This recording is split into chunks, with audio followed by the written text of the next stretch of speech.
You are not responsible for remembering it all. You will have the slides, and more importantly, you'll have the ability to communicate with us throughout your projects to help you get any questions that you have addressed. We just tried to pull out some of the big things that we know people have questions about to go through with you at this first session. So, because this is a community, the first thing I'd like you to do is introduce yourselves around the table. If you're capacity building projects, instead of a fun fact, would you share a relationship building strategy that you're using in your project? If you're tracks 1, 2, or 3, would you share a recruitment strategy that you're using in your project? And finally, if you're track 4, would you talk about data management? I'll give you a few minutes to do that.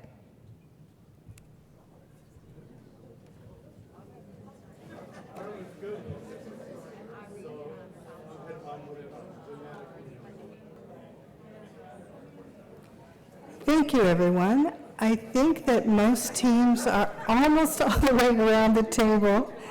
There'll be continued opportunities for you to talk with each other as the summit goes on. The next thing I want to remind you of is that the nsfnoyce.org website has a wonderful amount of information about the Noyce community. You can find projects that are doing similar things to what you're trying to do. I know you've all found it because you're all here at the summit. If you have not registered your project, you should do so. You should have done so. So make sure to do so as soon as possible so you can take advantage of the information on that site. In addition to each other, there are all sorts of resources. The nsf.gov website is a place to start for finding general information about NSF policies and procedures and the Noyce program. The regional Noyce conferences are a wonderful way for you to take your scholars or fellows to meet other scholars or fellows in your local region, and also to exchange information about what's working for you as you continue to develop your Noyce project to be the most effective that it can be. I keep stressing the community. We've found over time that other Noyce PIs, other Noyce team members are absolutely the best at giving advice about what really works when you're faced with challenges in running a Noyce project. So I encourage you to make the best use possible of the summit, network as well as you can, get names of people, get follow-up information, because you'll want to be in contact with folks saying, hey, I had this challenge, has anyone had this? What advice do you have for me? And of course, your Cognizant Noyce Program Officer, that's the one whose name is associated with your award in the website, is always willing to have a discussion with you to answer any questions that you might have. And finally, I need to remind you that you've now gotten an award. That means it's your chance to volunteer as a reviewer. So please, if you have any interest in doing that, let your Cognizant Program Officer know. Just give a brief CV so we can match you to the right kinds of review panels. All right. As we think about what you'll need, the most important things, again, it's going to be too many things, but you'll have the notes with you. One of the big important things is what's called the PAPG, the Proposal and Award Policies and Procedures Guide. You'll hear this referred to more than once this afternoon. You've probably, with your administration, looked at the first part of the PAPG as you were preparing your proposal. It's now the second part of the PAPG that's all about administering a project that you'll need to become familiar with, or the grants specialists on your campus will help you become familiar with as you need to be.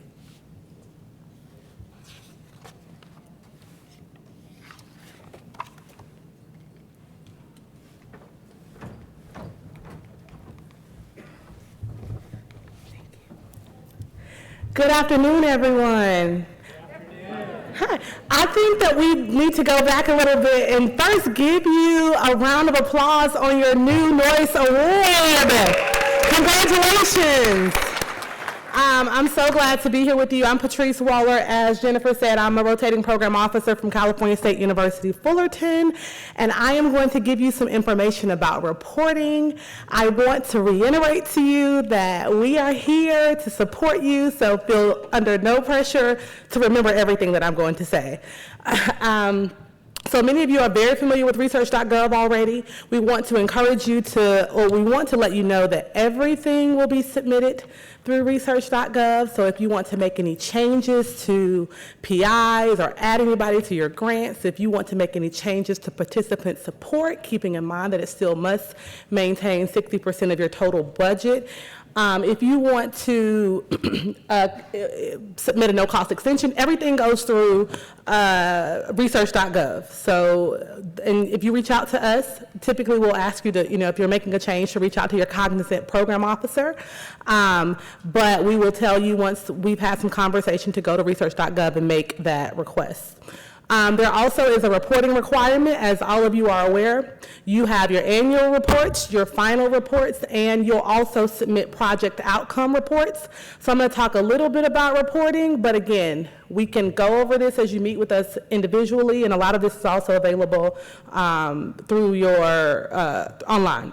So the annual reports are due, I know Kathleen has reminded us to remind you that annual reports are due 90 days before your anniversary date. So if you were funded May 1st, how many of you got a letter sent into project? Okay, good, thank you. Good, congratulations again. May 1st, 2023, that means that your annual report will be due somewhere around February 1st or 5th, depending on the deadline. I didn't do the math. I should have done the math before I came here.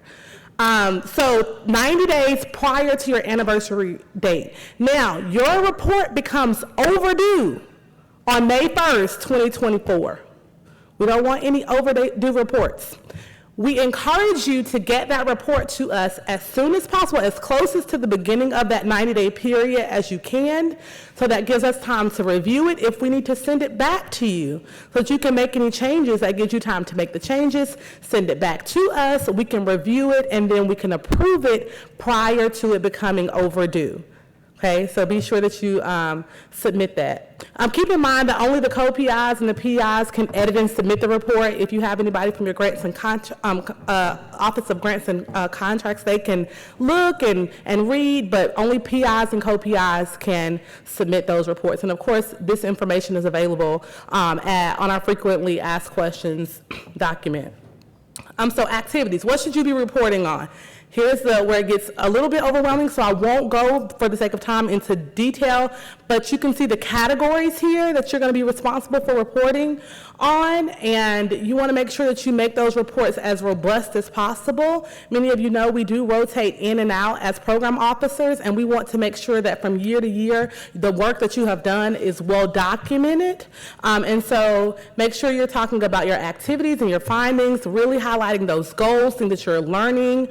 What products, we're always looking for products that are coming out of your report. We really like to highlight the work that's happening in the Noyce products. So as we're reviewing the reports, if we see something interesting and innovative, you may get an invite from us to be on a panel or to speak about the work that you're doing. So make sure that you are talking about the work that you're doing in your product section.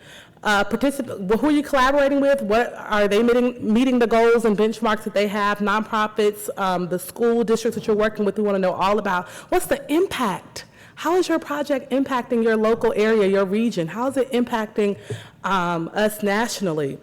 If there's a change or a problem, we also want to know about that too. Even if you've communicated with us individually, like via email, we like to have it documented there in the report. So make sure you list that and also talk about what you're doing to help to mitigate that change. And then what are your plans for next year? What can we look forward to when you submit your next annual report? Dissemination is also important. We really love you to present and publish about the work that's happening through your Noyce projects, so make sure you're doing that. Each track has some special requirements. So tracks 1, 2, and 3, you want to make sure that you're talking specifically about your retention efforts. How many recipients or scholars do you have? How many did you propose to have? If there's a difference, you want to talk a little bit about that. Who withdrew? Are you seeking to recoup those funds and have them paid back to the Treasury? All of those are really important. And your evaluation report. If it's a track 4, it could be the report from the advisory committee. But we want to make sure that you are submitting the evaluation report. We do return annual reports if the evaluator's report is not connected. If you have, raise your hand if you have a track 4. Anybody, any new PIs? Yay, congratulations on your track 4. So there are some other specific requirements for your track 4 in terms of reporting.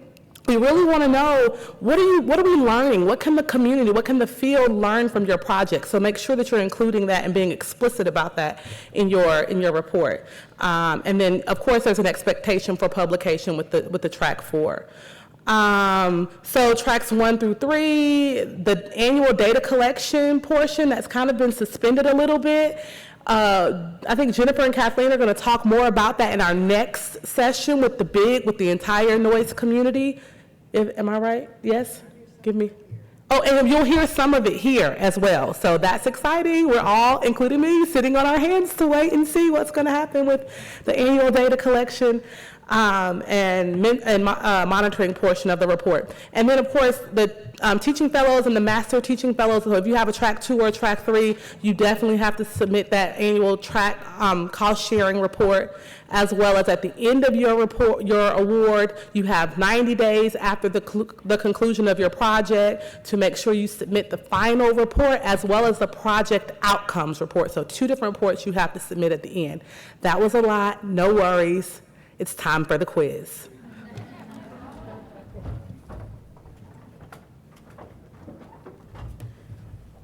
Hello, everyone. I'm James Álvarez. I'm a rotating program officer from the University of Texas at Arlington. Good to be with you, and I get the pleasure of giving you the quiz. So it's like those compliance quizzes, right? You get a retake, and so it's true and false, so I'll be really worried about you if you don't get 100 at the end, okay? All right, so here we go. The first question is, Noyce Scholarship T1 or Stipend T2 funds can be used to support STEM education majors. In the interest of time, I'm going to just have you think about what your answer would be, and we'll go forward. So the answer to this question is false, right, or mostly false. So those who are receiving the Noyce Scholarship and stipends must earn a baccalaureate degree in a STEM discipline. Now, they could have a dual degree in education or a minor in education, but their degree needs to be in a STEM discipline. All right, next question. The number of scholars or fellows that the project plans to recruit during the project may change. So take a second to think about that. Okay, if you answered false true, so maybe we couldn't get 100 at the end. It's a trick question, right? So you should certainly aim for the minimum number of scholars that you plan to recruit. So you could exceed that if for some reason you had savings or a way to stretch your funds. You could exceed that number, but you shouldn't go below that number, the minimum number that you plan to recruit. Okay, the number of scholars or fellows that the project plans to recruit each year may be different from the actual number recruited. Think about that for a second. Okay, the answer is true, right? So as long as at the overall goal of the project, right, if you plan to have 26 scholars by the end of the project, it's okay if there's some fluctuations in years, because we know that there can be recruitment challenges and different things that happen. But over the lifetime of the award, the number of scholars should stay the same. If a scholar or fellow drops out of the project only needs to recruit another scholar or fellow. So think about that. Well, the answer is false. In this circumstance, the scholar or fellow has to initiate repayment, and those are the specific guidelines for that about how to repay it are in, you see the solicitation 21-578. And the process for returning funds to the institution, NSF, and the U.S. Department of the U.S. Department of the Treasury, you want to see the cognizant PO. And so these returned funds may not be used to support another scholar or fellow. Okay. If a scholar or fellow does not complete the required teaching service requirement, the institution's policy regarding repayment of the scholarship should be enacted. Okay, and I know I'm going fast, but so the answer is true. So if a scholar defaults on their required teaching commitment, then the institution's policy on defaulting a loan should be followed. And so, you know, your fellows should be made, it should be made clear when they receive the award, right, that there is this obligation. So that should be definitely made clear up front. And so then your financial aid office or your legal or financial aid office, maybe it might be good for them to come up with some kind of legally binding document that the fellow signs prior to receiving the financial support. And in solicitation 21-578 gives you some guidance and grace periods for the hardship exceptions. Number 6 says that, let's see, the Noyce scholars or fellows who can't find a job in a high-need district can satisfy Noyce requirements through teaching in any school district. Let's think about that. Well, that's false. So they don't need, they don't have to be particularly, they don't have to be teaching in the high-need district that you partnered with, but it needs to be a high-need district, okay?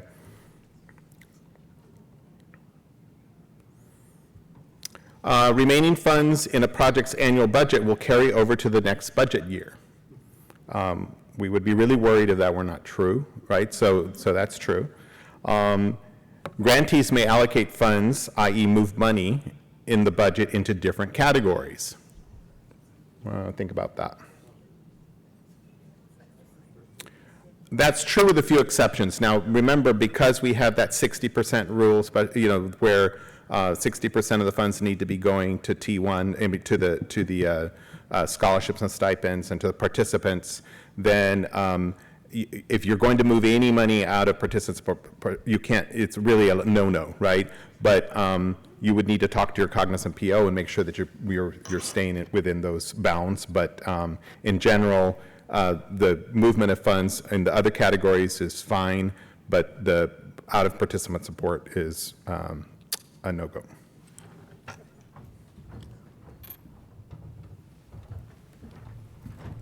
Thanks. You're going to hear some of these repeated even in this short afternoon session because they come up over and over and over again.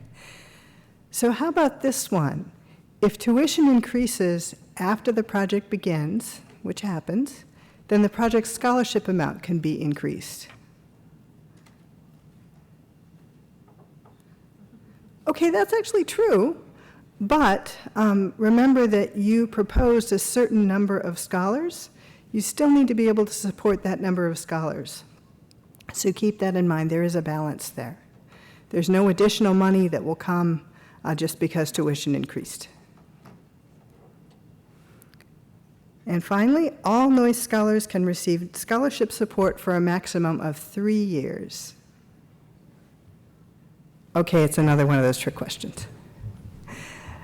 So there are a couple circumstances here that could differ depending on your program. So if your institution has an undergraduate program starting in the junior year that leads to certification at the end of 3 years, and the student is still an undergraduate, they can receive the scholarship for all of that time. If your institution is one where formally it's structured so that there's 2 years of an undergraduate program, junior and senior year, plus a post-baccalaureate year in which they receive certification, if that is the only way they can get certification at your institution, then they can receive the scholarship funds for those 3 years in that way. But if you have questions about these things or any, please ask. So the next topic we'd like to discuss with you is some of the nuts and bolts of post-award management.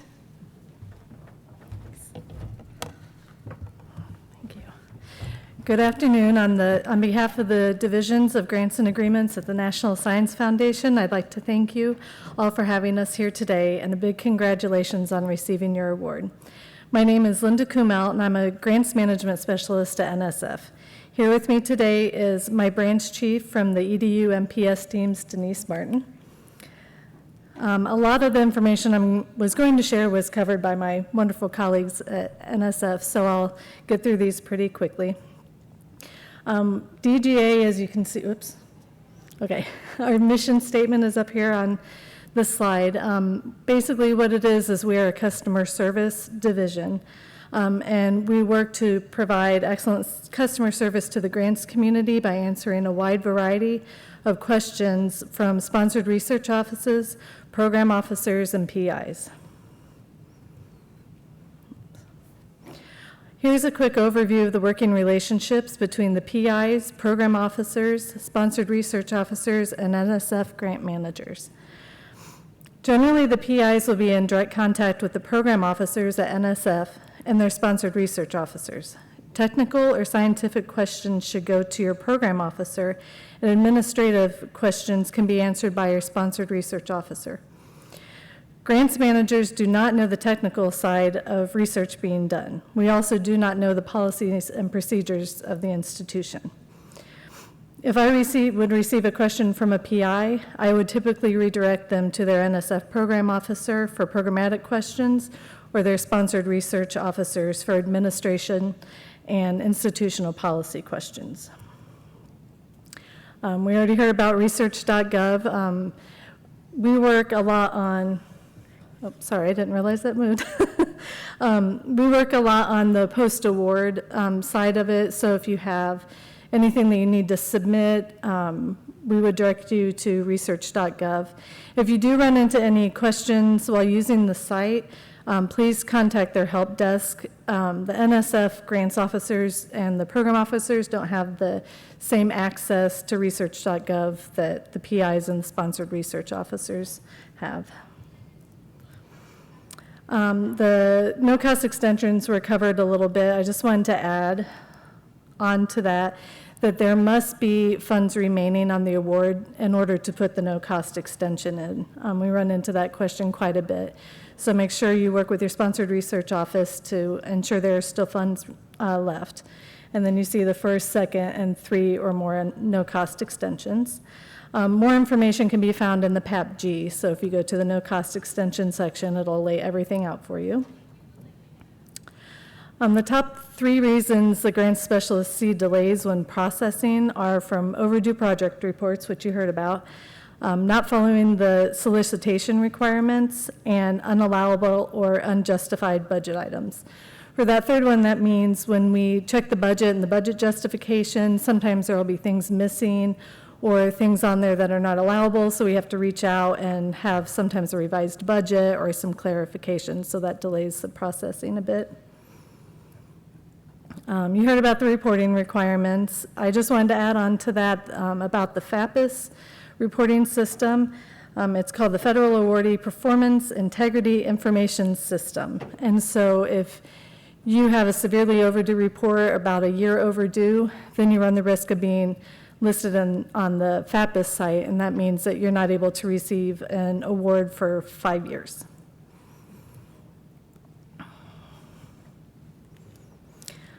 Another important note about overdue reports is that even if it's been submitted but returned by the program officer to the PI, which was spoken about earlier, it still counts as overdue. So if I have your award in my work log and I see that it's been returned to the PI, I can't continue processing until that's been submitted again.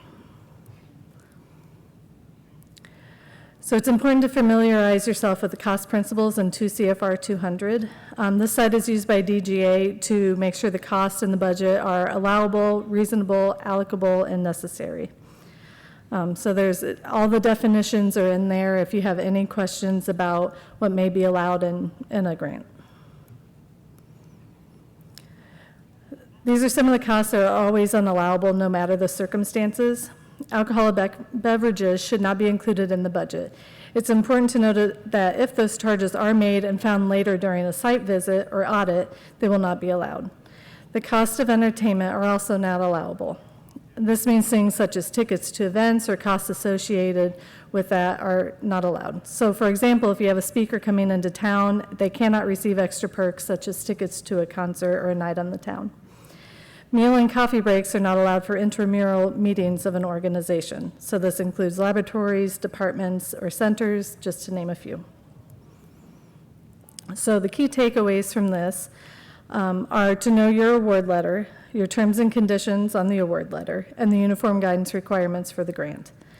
Know your project report dates so they don't hold up the processing of other awards. And when you send a correspondence to NSF, we ask that you please include your award number in the correspondence, because that keeps us from having to do a back and forth trying to figure out which one it is. Technical or scientific questions should go to your program officer, and administrative questions can be answered by your sponsored research officer. If there are questions specific to the award, the sponsored research officer will then reach out to the NSF grants manager.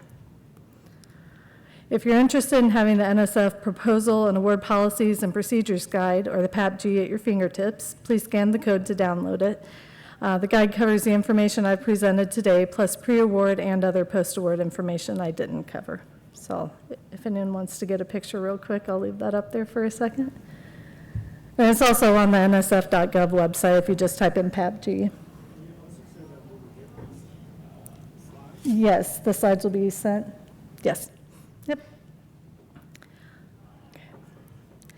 And finally, if you're interested in a career to NSF, please check out the career information on our website. We're ranked number 2 in mid-size agencies. So on behalf of all my colleagues at the National Science Foundation, thank you for having us here today.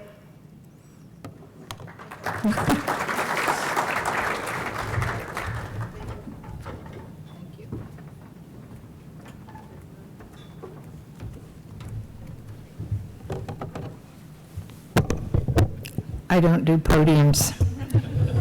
Let's see if I can do this. Hi there. Are you awake? Okay. I guess the green button would be go.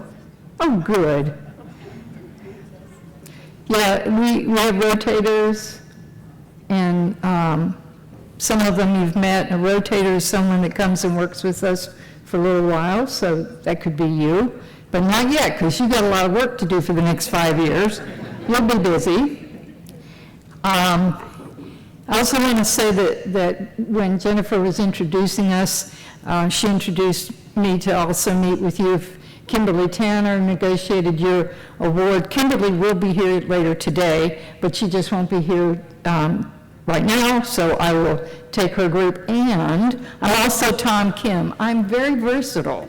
So Tom Kim is still with us, but he's now not working on the Noyce program, so his projects will also meet with me. So when we meet, just remember, I'm Bergin, Tanner, Kim, and partners, whatever. Okay, so you have reallocation authority, as you heard earlier. You can move money around in the budget as long as it's consistent with your institutional policies and the cost principles, allowable cost, et cetera, except for you can't move money out of which category? Participant support. Okay, say it with enthusiasm here. And sometimes something may happen and you need to talk to your program officer because you need to make some changes. And we'll have to make a decision about whether that's a change of scope or not. Most of the time, it's not. So don't be afraid. We're really not scary people.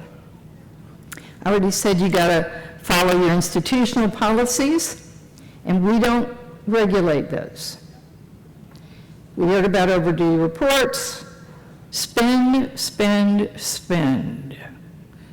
Now, spend appropriately, but there are times where we have to come to you and say, you're not drawing down money very fast. What's going on? And you tell us, well, we thought we were going to get 10 scholars in the first year, and we're only able to get 2. Well, then, obviously, you can't draw down as much money. But what are we going to want to know then? So how do you plan to make a difference after that, right? Or you're track 4, we thought we were going to do all these surveys and we got bogged down and okay, so what are you going to do about that? So let's talk to each other, right? Awards are made to your institution, not to you. But you have to do all the work, okay? But it's not made to you, and so sometimes you decide that you want to move yourself to the University of Almost Fabulous, and you want to take the award with you. Well, it can actually happen, but it can't just happen because you want it to happen, okay? So if you get in that situation, you need to talk to us, because it can be that your institution says, yes, please leave and take it with you. But your institutions may say, no, no, no, no. We have this program here and we're going to continue to support our people here, in which case you can leave and your grant stays there. And your program officer is going to have some questions too. So can it happen? Yes. But remember, the award is made to your institution. We already heard about your best friend, PABG. You get one free no-cost extension. That means it's a grantee-approved no-cost extension.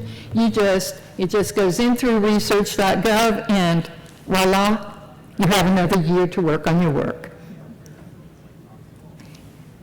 You can get another one, but NSF has to approve it. And sometimes you might need another one. We know sometimes that your recruiting in the beginning is slower than you thought. Not always. Sometimes we have projects come to us in the middle of the 3rd year and say, we've already recruited the 18. We can get 10 more, but we don't need more money. Can we have a supplement?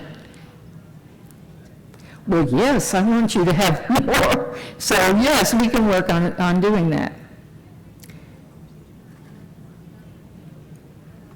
Underscore these words. Project Outcomes Report. Please, please, please do not submit that report unless you really are done. If you submit that report, it's over. But maybe it's your final year and you've got $150,000 left and you could do some more work. What do we want you to do? We want you to submit a no-cost extension. So please don't ever submit a project outcome report until you are done. And I think you ought to be done after you spend the last time, but that's just me. Sometimes our friends in DGA and the other business finance part of our agency will do a visit and to your institution. They may not be coming to see your program, but your program is there, and so don't worry about it. Site visits happen.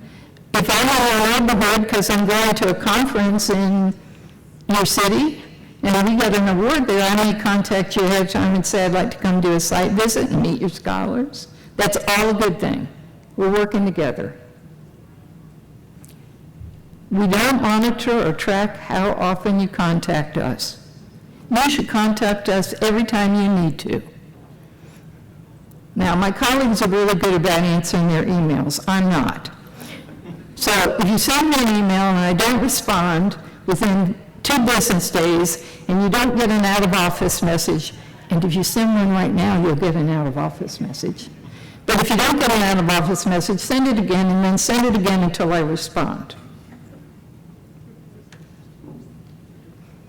I think we've already decided you don't have to ask NSF about moving money around. Just follow your institution, except for participant support. And if it's really going to be a serious change in the scope.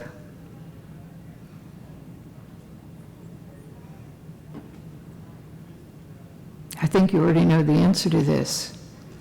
If your due date, if your anniversary date is October 1, and I know some of you it is, When is your annual report due? Everybody, come on, you can do 3 months back. What's 3 months back? 90 days.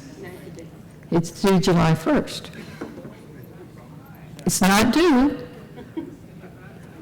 October 1st. It's late on October 2nd.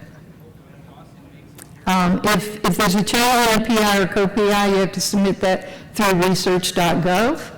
That will happen because some of your colleagues who are co-PIs are going to move to another institution, or they're going to be advanced or devanced, depending on how you look at it, to become the dean.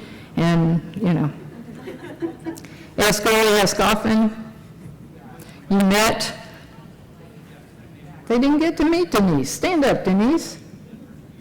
Denise is the branch chief that works with every educational grant in the STEM Education Directorate. Angela Turner and Denise Treboni couldn't be here today, but you will see their names on your grants. So if you have a dollars and cents question, they're the people, but you can ask your program officer, and the program officer might say, please contact Denisa.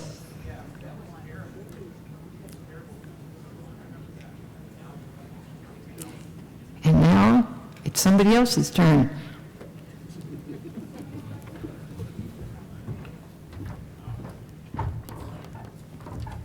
Hi, everyone. I guess I go here. I'm Jennifer Ellis, and I'm the co-lead, and also just want to say welcome. I know we're behind time, Jennifer, so I'm not even going to look at this way, but can everybody just stand up for a second? And we're just going to shake, and then whatever you need to get the wiggles out, something, because I know we've been doing a lot of sitting, and this is not our best practice as far as just lecturing. We all know active learning, and no, we are not doing that, but let's just at least stand up for a little bit. Okay, let's have a seat. All right. Congratulations again on your Noyce Award, and welcome to the Noyce community. I want to talk a little bit about the annual survey that is also required of you to participate to help you track your scholars. As mentioned, I strongly encourage you to get a Noyce buddy, or 2 or 3 or 4, who have gone through whatever your respective tracks are, so you can learn things about what did you do before you even got to the Noyce annual survey. What are the things that you had? Most PIs, and I should mention I'm a rotating program officer from the University of Tennessee at Chattanooga and a former Noyce PI of a couple of 2 track 1s and a capacity building grant. So it's helpful to find your people here at the summit and to ask them what tips and tricks do they use. Most of us had our own Excel spreadsheet, Google spreadsheet that we would keep records, so when it was time to actually submit the data, we already had that data. So there's a lot of PIs who are here that already have the infrastructure that will help you better manage your grant. And so typically the window is open around September. You get a little kind of like a save the date type of notification on when you're going to be required to submit the data for the previous academic year. We've had some delays, which will not affect you, but for those, how many of you had a previous Noyce Award? Well, I know, I can see over there, Susan is there. Oh, and Katie, hey. So if you're familiar with Noyce, this is, maybe you can plug me out or maybe chime in or kind of help those who are at your table to kind of give them some insight on that.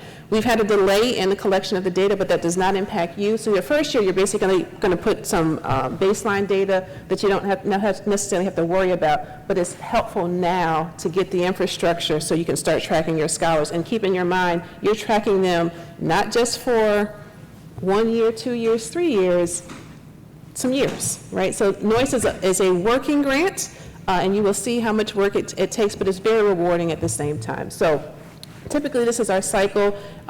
It'll start around, you'll actually get a little notification earlier in August to kind of help you with this process. And so these are the data. So you'll have the pre-launch email, the opening email, and all those lovely reminders. And they will send you a nudge if you have not submitted on time. So don't be one of those people. So make sure you just get it in as early as possible. And this is some of the summary data that you're going to have. What institutions are you working with, the school districts, the nonprofit organizations, if you have a track 2 or 3, the names of the Noyce recipients, and the interns. So you can kind of see what kind of data you're going to be needing to collect.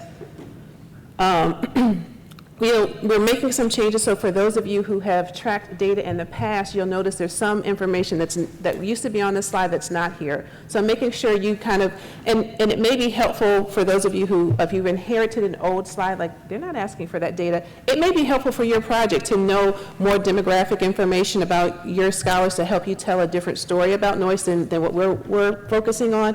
But academic information, the funding amount, the teaching information, the completion of their preparation program and their placement. So making sure that they're, again, the high need school district, knowing that district and getting that information and the grades in the subject area. So this is pretty much similar for not only for your scholars, for your track 1, as well as for tracks 2 and 3. And then you'll see, first year reporting for all of you would just be baseline data only. Year 2 would be current data, and then going forward, you're continuing to report, especially to make sure they fulfill their commitment. So it is, you'll see some names for a very long time, and you know, it's very, maybe set up a LinkedIn site. You'll find out what tricks work for different projects to make sure that you can track those awards. How many of you have inherited an old award? I've had that happen too. You really need to get a good buddy, right? So, because you're going to be responsible, so to help you make sure you know how to get into the system, get the old data so you actually see what is your baseline looking like, those types of things I think would be helpful for you for sure. It's very important to track your recipients for the 2 years, if they're 2 to 3 years, if they're receiving the funding as scholars. And then the stipend recipients and all of the fellowship, the master teaching fellowship requirements as well. Making sure you track that. And as Kathleen mentioned, this is a grant to your institution. So as you can see, there's some people who are new to Noyce on an old award. And so think about those people. If you had to leave your institution, who is going to inherit this loveliness that you have? Make that transition for them as smooth as possible. So think about who may have to take over your PI, a BSPI or co-PI, and that you have a good infrastructure, because it's the institution who's got to support the data collection even post the funding is available. And this is just a quick snapshot of like what the system is going to look like, just so you're aware of it. The good thing is there is technical support, and they're up late. So make sure you feel free to call them, email them, and they are awesome. So it says 9 to 5, but they're very helpful. And so I've had to email them in the wee hours in the morning because I thought Kathleen was going to be mad at me because something happened. And once you're on this side, you realize Kathleen's not going to be mad at you. And she could care less about some things that you think Kathleen's going to be mad about. But sometimes it's helpful to think, oh gosh, I don't want to disappoint someone. So making sure that you stay in communication with the team to figure out what you need to do to submit is very helpful. The last thing I want to say is a last aside that was mentioned earlier. Please put your award number in every subject line. Just copy and paste it in there. It makes our life so much easier if your award number is in the subject line, and then put out whatever else that you need. But it just makes things much more efficient for us. So if you do that and find a buddy while you're here, then life will be easier for everybody. Don't go far. Okay. Thanks. We have asked you to sit and listen to a lot of information, and for that we apologize. What I would like now is for you to take a moment at your tables and talk about the questions that are bubbling up. We'll get 1 or 2 questions answered kind of in whole group. Denise and Kathleen, would you come up here? And then we'll have you ask those questions directly of your program officer. So let's take the next 2 or 3 minutes to share some questions that are coming up, and then we'll have them asked so the whole room can benefit, because I'm sure a lot of the same questions are coming up at your tables.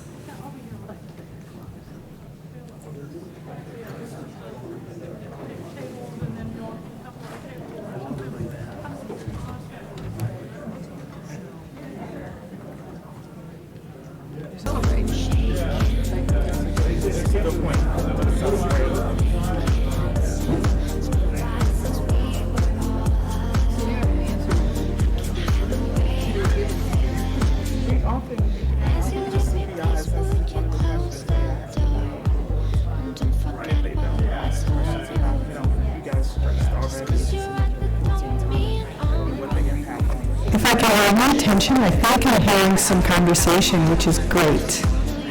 I've got 3 people up here who are ready and eager to answer questions. Just to give you a heads up, I'm going to say, does anyone have a general question that's come up that Jennifer Ellis might answer? From a capacity building perspective, we were asking about the reporting expectation. And these are usually one-year grants. And so our annual report is our final report. Is that correct?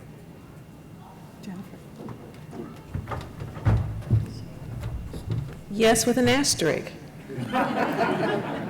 So what if you ask for a no-cost extension? Okay. Okay, so there's always a but, then, and with it as well. So, and then when when you go and look into research.gov, you'll see all of the options that are going to be available per what you have in the system right now. So once you select no cost extension, you'll see, oh, wait a minute, I've got another option, another reporting. Another annual report. Mm-hmm. Okay. Can I add on real quick? So with a double asterisk, if you ask for a no-cost extension, it does not delay your report. Right. It'll make it another annual report.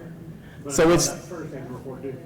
Yep. 90 days before. Yep, 90 days before, but often we get, PIs will ask the question, well, I submitted a no-cost extension, I don't have to submit this report right now, and that's false.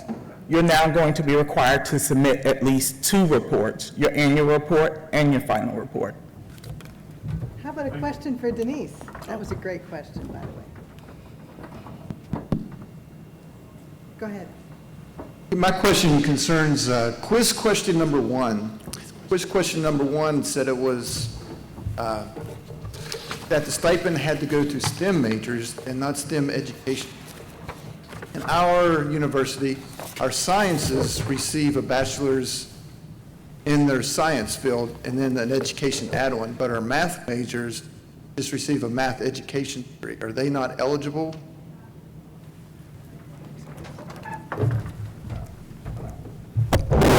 They are not eligible. The Noyce legislation, and this is a congressional program, the Noyce legislation requires that the scholars and fellows, except for the master teaching fellows, which is track 3, so track 1 and 2, you must either have a baccalaureate degree in a STEM discipline, not STEM education, or you must earn one. Now, what we said is you can have both, you could do a dual degree, but for if the only way that you can become a teacher at your institution in mathematics is in math ed, then you can't support those individuals. But you can support your biology majors, et cetera.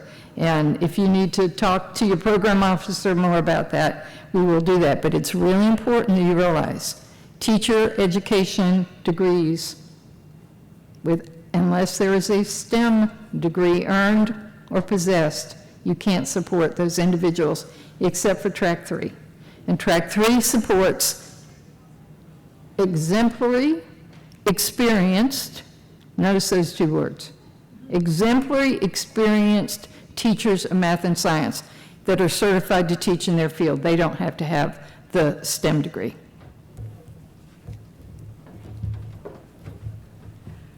That was a great question, though it may have killed the mood. How about another question? Go ahead. Yeah, we have a couple of budget-related questions for track 3 projects. Kathleen mentioned asking for a supplement if you had more people that you wanted to support with the track 3. My first question is, how would that affect the cost share requirement if your overall budget goes above the 1.5 million?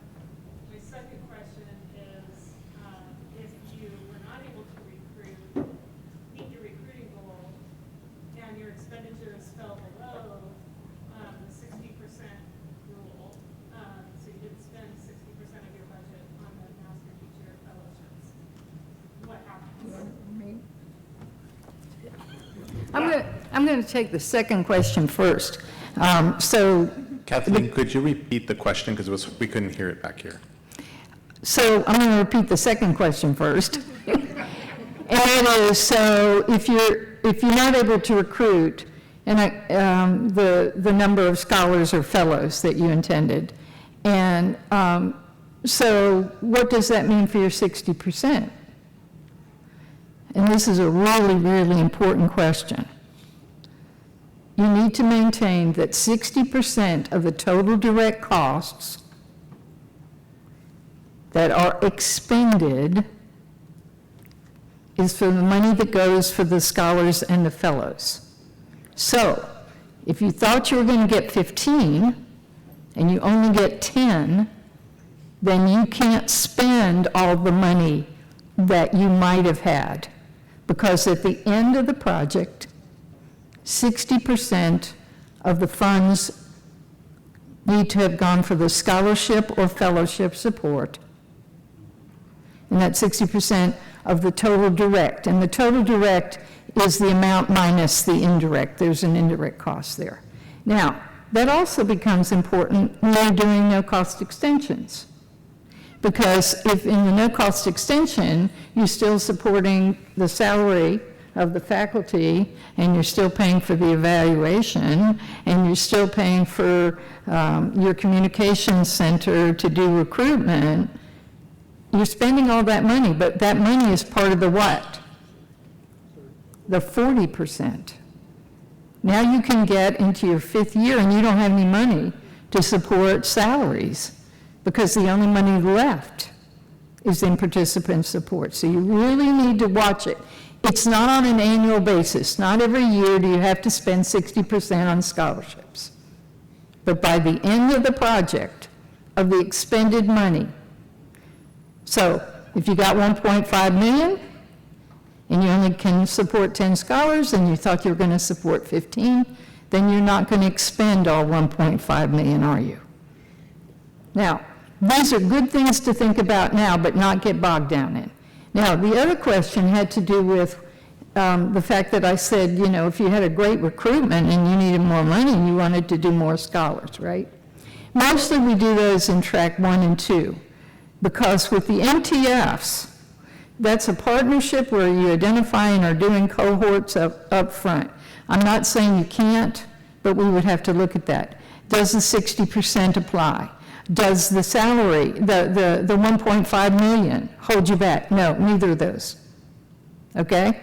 So, if you can get more scholars than you budgeted for, don't worry about the 60%, because you're going to hit the 60% of what you were funded to do, right? Okay? So, that's a good thing. We like those problems. You still are confused. Yeah, don't worry about the cost share. The cost share is a commitment going in to the funded award, okay? To the funded award, we would be doing a supplement, okay? By the way, no, I won't go there. Thank you. I appreciate that there are probably more questions, and it's a little bit intimidating to stand up and say a question, and also that it might be nice to stand up. Around the room, your program directors are at tables, and they have table tents that look somewhat like this. I have mine in Julio's because Julio won't be able to be here. I can get the list of who's with what. What I'd like you to do as we close the session is go meet your Noyce program officer. And the "and" means your program officer isn't here at this session, but there's someone standing in for them. And continue to ask these questions that have come up, or, you know, talk about points of confusion, or just take a moment to celebrate quietly that you're here, you've gotten started, you're already part of the Noyce community, and you're really poised to contribute to high-quality STEM teaching in high-need school districts. So thank you so much for sitting through this lengthy session. We're here to help. Really seriously, we're here to help. And please stand up, look for your program officer. Kathleen wants to say something. Hi. I'm taller over here. Anything that you hear that we answer a question, it's a good thing to write it down in an email and send it back to your program officer.